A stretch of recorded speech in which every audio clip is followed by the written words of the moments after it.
Tonight's Crimewatch UK.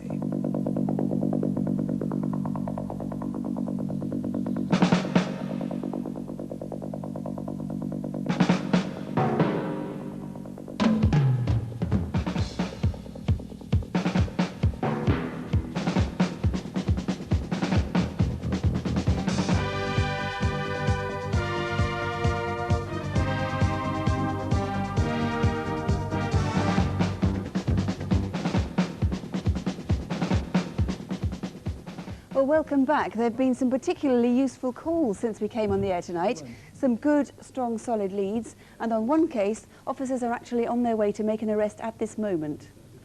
First to Shropshire and the murder of Trevor Bradley. Trevor was described as a very ordinary bloke who wouldn't hurt a fly. Yet he was discovered in his burnt-out car some 50 miles from home. Joe Evans, how many calls have you had so far? Do you know?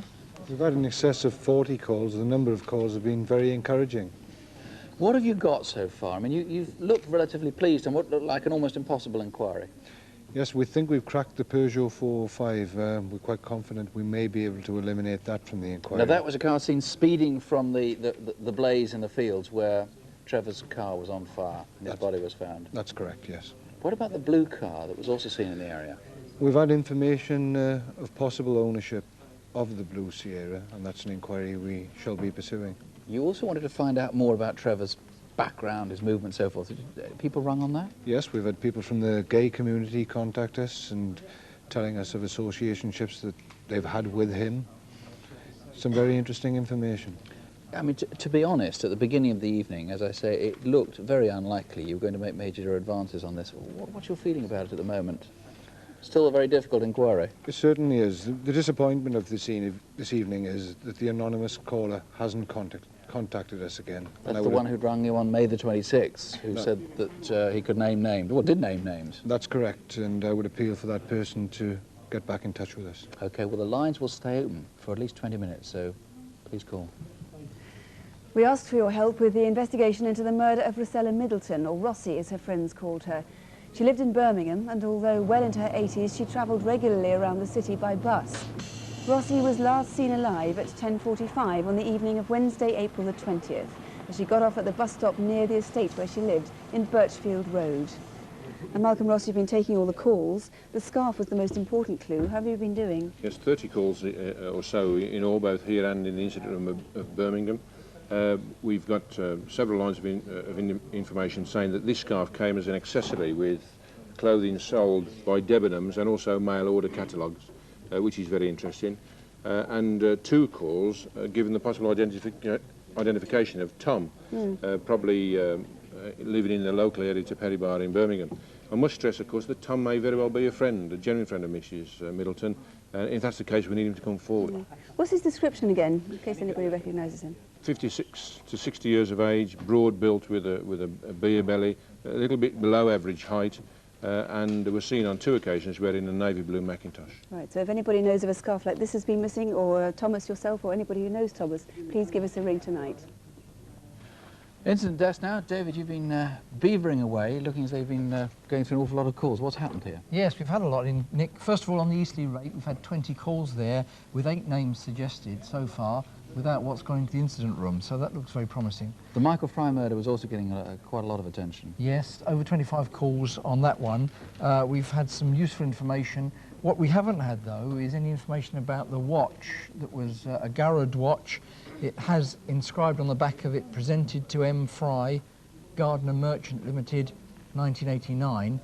If you know where that watch is, or a watch like that, or you've seen it on sale, please do call. That could be an important link. But you have, I think, had some quite interesting stuff on that. What about the attempted rape in Salisbury? Yes, a request again to see the EFIT that we showed in relation to that particular case. We've had 10 calls to the incident room with names, and 5 here to the studio with 2 names from those 2. So there's a few things for the officers to follow up, but more will be welcomed. All right, as I say, the lines are still open, 0500 600 600 Sue. Well, next, the armed robbery on the Kingfisher Pub in Kirkham near Blackpool. Early on the morning of Tuesday, April the 5th, the day after Easter Monday, the licensee and the bar's cleaning staff had just arrived for work. Right, you. Stay where you are. I said stand still! You two! Where is everybody? I don't know.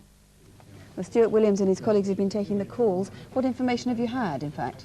It's been a very good response, Sue. We've had over 50 calls here and in the incident room at Preston.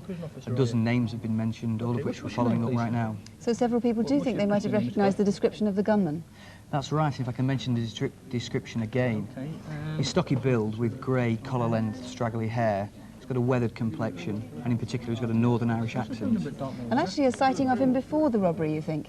That's right. A man's running to say that he may have sat next to this man in a pub about half a mile away from the scene on the Saturday before the robbery, and may have even seen the car parked outside. Right, because that red Metro car, of course, is very important. What information have you had? Well, the response up to now has been disappointing. It was last seen in the Kirkham area, travelling towards the motorway. Where is it now? We definitely need to find that vehicle. Please call us if you know. Thank you very much. Well, now Tracey Turner. Tracey was a rather lonely woman who used to hitch around with truck drivers as much for company as anything, and who disappeared late one night 3 months ago from Hilton Park services on the M6.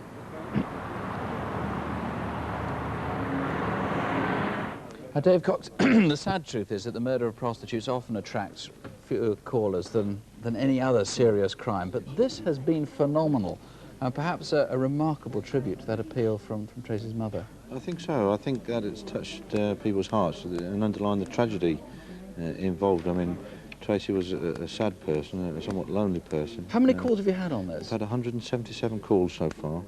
The majority are to do with suggestions on the paint. However, we have had a number of calls, including some names being given to us. Now, I gather, too, you had quite a lot of punters. In other words, Tracey's customers calling in and giving their names. Yes, we've had several calls from people who have been clients of Tracey. They've given us details to enable us to contact them again on a confidential and discretionary basis. We will be following them up, and it all helps to build the picture of Tracey's previous lifestyle. What about what you really wanted, which is potential names for the killer? Well, we've had some suggestions. What I would appeal for is anybody who was on the Hilton Park services on that night and who's not got in touch with us to get in touch. Okay. Thank you very much, Sue. Well, there's been quite a lot of activity on FOTA, but Jackie, how much can you say about what's been happening? Well, as usual, Crimewatch viewers have come up trumps on FOTA. We got one case in particular, which I won't say any more about. Unfortunately, I'll keep you some suspense until September. But I can talk about the West of England robber. He's been robbing building societies around Worcester and Cirencester. About 30 calls there and several names. Unfortunately, none the same, but lots of sightings in the Midland area. So there's plenty there for the officers to go on. Secondly, I'd like to talk about the Glyn Adrian Carvel. We wanted to speak to him about a series of frauds in Leicestershire. You may also know him as Glenn Taylor as well. Again, over 30 calls, lots of sightings in the London area, which is particularly interesting. If you've seen him in the London area in the last few days, or better still, if you know where he is now, please call us. Jackie, thanks. Well, the calls are still coming in. The lines are going to be open for, what, another 20 minutes, just under, until midnight at any rate. If you haven't been able to get through, and we have, as you've heard, been pretty busy here tonight, we'll have local numbers. They'll be on your screens in just a moment. As ever, thanks to everyone who has called. Crimewatch will be back in September after its summer break, by which time, with luck and with your help, many of these crimes will be well and truly solved. So don't have nightmares, do sleep well. Good night. Good night.